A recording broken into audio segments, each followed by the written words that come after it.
All right, I've been looking forward to doing this all day. This is what we're going to be creating, texturing actually, and this is the underlying model here and the texture on it. And I am providing for you the blend file or the FBX for this model. All right, I haven't done that very much in the past, so I figured in case you want to grab the blend file and start right here with me and do this whole thing, if you've got Substance Painter, you can do the whole video with me. And if not, you can texture it in Blender, or you can take it apart and have a look at it. All right, as you can see, I've added a couple of other details to it. All right, so grab the blend file or the FBX. I'll leave links in the description for that, and come on back. So there are no UV maps on this right now. However, I still have some UV tiles set up, and I've done a bunch of videos on UDIMs or UV tiles. If you go back and look in my on my channel through my videos and you search for UDIM or UV tiles, you can find how I set this up. So let's go ahead and start unwrapping this. Let's start with the main body. I'm going to come in here, select it all, and I'm going to press Use Smart UV Project. I'm going to use an island margin of 0.003, and I'm going to press OK. Then I'm going to pack. Now I have UV Pack Master 3. You can just use Blender and go pack, and I'm just going to use this one. And that's done. I like to sometimes scale it in just a little bit, especially when I move it to another UV tile. So that's gone into the first UV tile. All right, let's grab one of these here. Now, there are two things I'm going to do. I'm going to, in face selection, Shift Alt and click just the cylinder, and unwrap. And then I'm going to move that out of the way.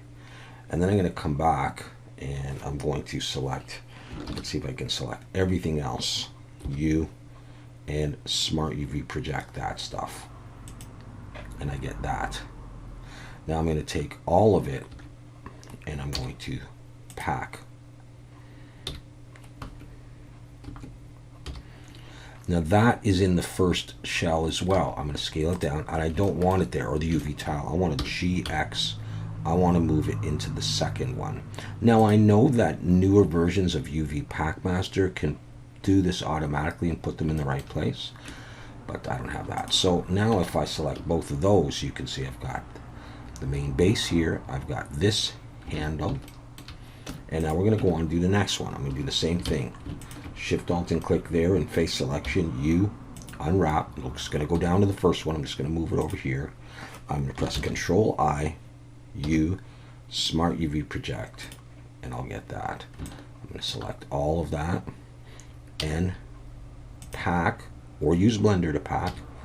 Scale it down just a little bit, GX, and move it down to the third one.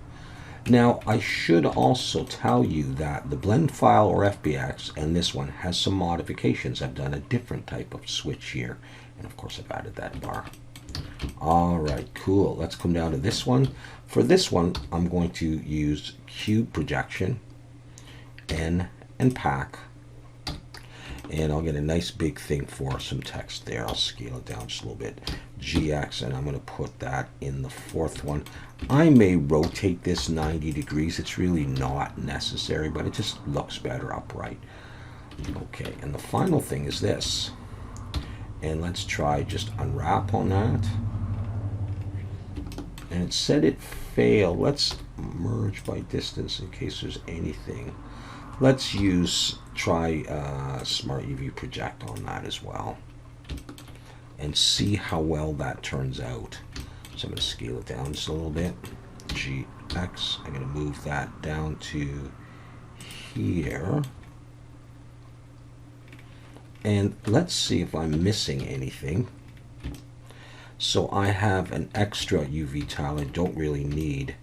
And I'm going to press N, View, and I'm going to bring this down to 5. In newer versions of Blender, that is up here with, where is it? With the overlays. You click here, and that's where you set those. So I should have the entire model. The only thing I'm not sure about is this here, how well that's going to work, but we're going to find out.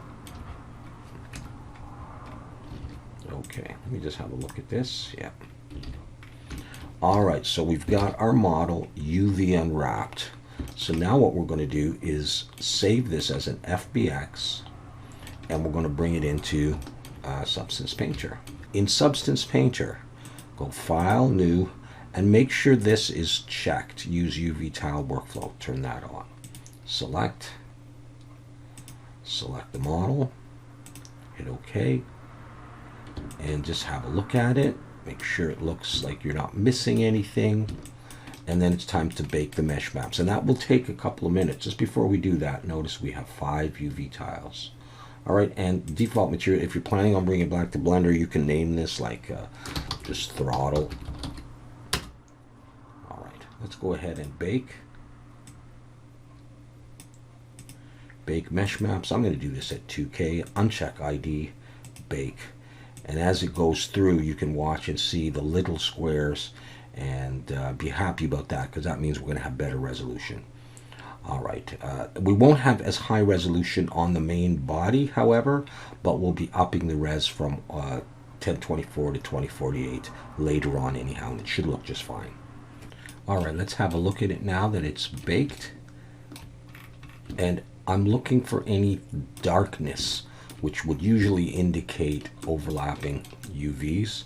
And I'm not seeing any here. It looks okay, so we can begin texturing this thing here. And it's going to be very straightforward. So I'm going to come to the Layers tab. I'm going to delete the default layer that's usually there. And I'm going to come to Smart Materials. And at this point, I'm going to use a Smart Material that I created. This one, it's called Plant Incubator, because I used it before. I'm going to drag that in. Now you could use anything you want, but if you want something similar to this, you can choose a plastic and just adjust. Let's just have a look at this. See, it's got Plastic Glossy Pure, which is plastic glossy, and it's got some of this, which is likely a little bit of dirt or smudge on it. So if you don't have a smart material similar to this that you like, just try playing with the plastic. Now that has gone everywhere on my model, which is a good start, and that's what I wanted. And I wanted to look at these tubes, and they're looking okay. So as you can see, Smart UV Project and Cube Project has worked just fine for what I want. Well, let's go on and see how well it's worked. Okay, the next thing that I want is I want some black on this button here. So I'm going to actually go just to Materials, and I'm going to type in Plastic or PLA, and I'm going to take this plastic matte, drag that in on top. I've used this material quite a bit before. Come into the properties. I'm going to drop the roughness a little bit, and I'm going to change the color to a color close to black. Never go to perfect black or pitch black. I'm going to add a black mask, so now it's not showing anymore. In order to get it to show through, I'm going to come here to Polygon Fill, and I'm going to choose Mesh, and I should be able to just click the whole button, because I made this as a separate object. Even though it was joined, it was made as a separate object. So just those two things are going to be black. Those buttons there. All right. I'm going to rename this to black so it's easy for me to remember. I want to do the rubber grips now on this, and so I'm going to add a smart material, which is rubber. Now, I don't remember if this comes with Substance Painter, this plastic rubber, but you can go to Substance Share, and you can look for free smart materials, and you could definitely find a rubber. But it might be there in Substance Painter as it is. If not, try a different material, see how it goes. Once again, I don't want it on the whole model, so I'm going to add a black mask, come over here, and I should be still on Mesh, there and there. And that's why I made this a separate object. Remember, I inset this a little bit and inset it on the other hand, and I had that as a separate object. Again, it was joined, but it was a separate object. All right, so now I have that there. That's not the end of what I want, though. So I'm going to come back to the layers. I'm going to open up this folder, and right above the color, I don't know that it matters where, but right above the color, I'm going to add another fill layer. I'm going to call this grip. You can see that it's gone white again, and I'm going to come to the properties, and on that one I want just height, and now the color comes back and the roughness and whatever else was there. So I have this channel here, I'm going to come to procedurals, and I'm going to take dots. And this one is, you know, it comes with Substance Painter. I'm going to drag that to the height channel. You can start to see something happening here. I'm going to set the tiling to about 9.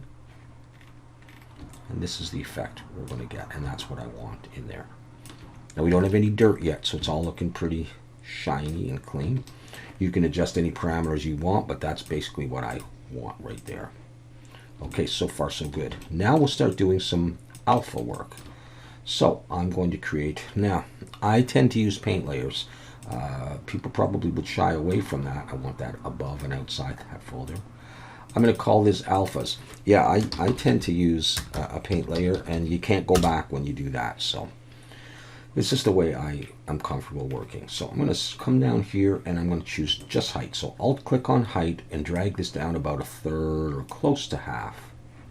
All right, in the alphas, I'm going to search for bolt. Now this is something that I bought, but on the Zero Bio Discord, I provide some bolt alphas that I've made, or you could just, you know, use whatever you can find, a circle or something. I'm going to turn on orthographic and symmetry like that. Zoom in, hold down Control and right mouse button and pull to the left and make them a bit smaller. And I'm going to click here. Now, the resolution is not that great on the body, but we're only at 1K. When I up it to 2K and put some dirt in, it should look just fine. Okay, I'm going to swing the model around and snap it into view, and I'm going to do a bolt in a similar position there. I'm going to come to the side. Symmetry is still on. I'm going to make the bolt a bit bigger. I'm going to put one at the top in this sort of corner and that corner. They're like that. So we'll have those, and I'm going to turn off symmetry because these aren't exactly symmetrical. I'm going to come in here. I'm going to put a bolt in between, but I'll just make it smaller. I'm going to drop a bolt there. That one's a little sharper because this had slightly higher resolution. And I'm going to come in here, and I'm going to put a bolt right there. And let's do another bolt maybe underneath this thing here. I can make it a bit bigger. Underneath around the middle there. And, oh boy, we're really upside down. Underneath around the middle there. Something like that. And we'll just look and see where else. Okay. Back into symmetry. Scale this down on this sort of plate. And we'll put a bolt here. A screw, bolt, whatever you want to call these things. I keep calling them bolts. There, can't really see that yet. Let me do that. There, that's a little bit better. Okay.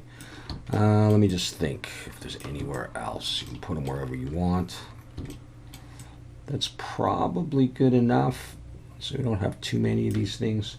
All right, so we have that. Now the next thing is going to be, let's do some arrows here. I'll keep symmetry on. I'm going to come back to here, and I think I'm just going to have less height. All right, in my alphas, I'm going to search arrow, and I'm going to search for this one here. Pull this down to there. Scale this up. Okay, we're going the other direction. Hold down Shift to snap it, make it a bit smaller, as if we're saying, okay, come down there, like that. All right, I'll leave those there. That's good. We're going to also now add color. And I'm going to switch this to a black color. And I'll leave the depth the way it is. And I'm going to search in my alphas for dots. And again, all these things are pretty much in Substance Painter. And I'm going to go like that with symmetry on. Just something to do there. Okay. I want the color off again, so just I'll click on height. And just drag this down a little bit. Turn off symmetry, and I'm going to search for circle. I'm going to take this one, circle double, and I'm going to put that on the opposite side of the button. So I'm going to snap it into view here, zoom in, scale it down a little bit, and I'm going to put that right in here. Like that. I'll come around to the other side, and we'll put it right in here. Good. All right, so far so good. Let's do a little bit of text now on this thing. We can start with the text right there. So in my alpha, search for font. I'm going to choose this font, Jura. We'll talk sometime about bringing other fonts into Substance Painter. For now, I'm just going to choose this one and type airspeed because I don't know what else to say here. And I'm going to scale this up. Maybe I'll go to bold. We'll try it now. Do I have color on? I don't. We could try it just with height and see if the dirt will make it stand out enough, and I think it probably would. I'm just going to type that. No, you know what? I'm going to put color on. So we're going to have airspeed. Like that. Reasonable sharpness, because this piece here I used cube projection and it was the whole UV tile. All right, I'll come back up here and I'm going to type something like AX7-03, which has no real meaning, and make it a bit smaller, and I'll just drop that in there. Okay, the next thing is let's put a little bit more text on this. Maybe we can write something like max, like maximum, and try it there. And maybe here. You can't mirror this, because it'll say max and then it'll say XAM, if that makes sense. And we'll come over to the back and maybe we'll write min. It does help, of course, to look at real throttles to get an idea of the kind of text you would get, but we're just making this up for fun. Okay. So we'll do something like that, and then we could say maybe on here, maybe we could say unlock or lock or something. Let's try unlock. See how well that would fit in here if I scale it down. It's not really going to be very visible unless you zoom in on here, but it's just something. Unlock, and I'll do that on this one down here somewhere. Okay, and maybe here we could just say like on or something.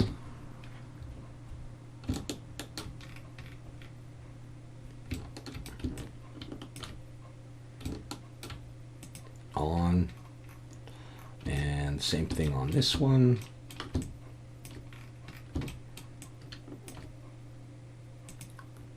That kind of thing.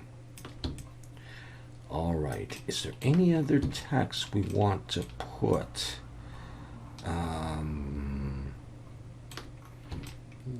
You can do whatever you want, I suppose. We're going to do the emission, I think. All right, I've got the alphas. Let's do the emission and then do dirt. And that's pretty much going to be it. All right, so in my channels, I have base color, height, roughness, metallic, and normal. I don't have emissive, so I'm going to click the plus, emissive, and now I've got it here. So I can make a new fill layer, and in the properties, just alt-click emission. I just want emission. I'll make this red, and you can start to see the whole model glow. Let's come to the shader settings and increase the emissive intensity like that. We'll do some other work in a moment. Let's call this emissive, and we'll put a black mask on it so the whole thing's not shining. Polygon fill, and I'm going to use this one here, UV chunk fill, and I'm going to zoom in on my light. I keep calling it a button, and I'm going to have to click a few times to get the whole thing. That's just the way I unwrapped it and didn't put a seam, and that's fine. It takes 4 clicks and I get the whole thing, and then just come over to this one. Just don't click anything but what you want, or of course you can undo that. Oh, yeah, okay. So we've got that there. Let's do another thing. Let's come over here to the display settings and activate post effects. Check that. And under glare, check that. Now you can start to see something. Open up glare, and I'm going to change this to bloom so it's more like Blender. And then you decide if that's too much or whatever. You can always come back and you can adjust the emissive intensity. And another thing that really matters is the color. So watch as I play around here how it changes. All right, so where you get the color is really important for how your button glows. Okay, I think it's time now to add some dirt to this. I don't need to do any more alpha work really, so I'm going to go back into perspective F if I lost it. It just looks a little bit better. So for the dirt, I'm going to add a fill layer, and in the properties, I'll click color and then click on roughness. Bring the roughness all the way up for dirt, and in the colors, I'm going to go to dynamic, drag this up so I can get a brown, a dark brown like that. Come back. I'm going to add a black mask, and to that mask I'm going to add a generator, properties, generator, dirt. All right, I'm going to choose a value of about 0.62. I think I do want it kind of dirty and old, and that's going to make things really stand out nicely. So there's my dirt, and now we need to get all these alphas to look like they've taken some of that dirt. So we're going to use an anchor point. First of all, I'll just name this as dirt. And then I'll come to the alphas. And this is why I did it all on one layer and called it alphas. So I could just do this easily. Select that and choose the magic wand. Choose anchor point. It'll be called the same name as the layer, so it's alphas. Come back up to the dirt generator and go into it. Micro details, open that up and choose micro height true. And then scroll to the bottom, micro height. Choose the alpha's anchor point and then change this to height, and watch. Now we have some dirt in there. The only other thing we have left to do, and that dirt has really filled it in nicely, is to up the resolution. So let's go ahead and do that. Up here, I've got it as 1024. Let's make it 2048. I hit tab to maximize the view. Let's come to the display settings and scroll down, activate temporal anti-aliasing, and if you want you can activate a color profile, and I like to choose this one here. And you can change also the environment map. Sometimes for this I'll use this Bonifacio Street. I just like the slightly yellowish kind of color, or orangey color, and that is really it. Okay, as you can see, the bolts have taken the dirt and upping the resolution. They look fine. I'm not going to zoom in on one bolt or screw. You know, it would I would render this, if I even do that, around there. All right, so we are done. We modeled this, we textured it in Substance Painter. I'm not going to bother exporting this and bringing it into Blender. I've done that in a bunch of videos. If you do have any trouble, you can always write me and ask me. You can email me. You can find my email on my YouTube channel. You can write me personally if you don't want to, you know, put it in the comments. You could ask me on the Zero Bio Discord. You know, I've done it a bunch of times, and it takes a few minutes.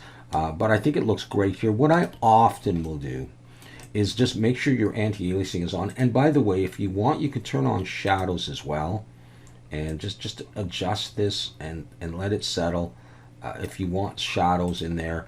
And I just, you know, find the position I like. I often will put the light back there. Okay, let it sit, and then just press F12, bring it into GIMP or something, and adjust the colors and sharpen it. It looks just as good as a render. You get this gradient background. If this is all you've got, I will do that almost all the time, and why bother to bring it into Blender if I don't need to, you know? And then I'll just move to another position, you know, and adjust the light, get the spot that I want, you know, and take another screenshot from there, you know, and it looks just fine. All right, anyways, if you did follow along with me using the blend file or the FBX, I hope it went well. And if you're just watching this and getting some tips on Substance Painter or Blender, I hope that also helps. All right, it's been a pleasure doing this for you, and hope to see you next time.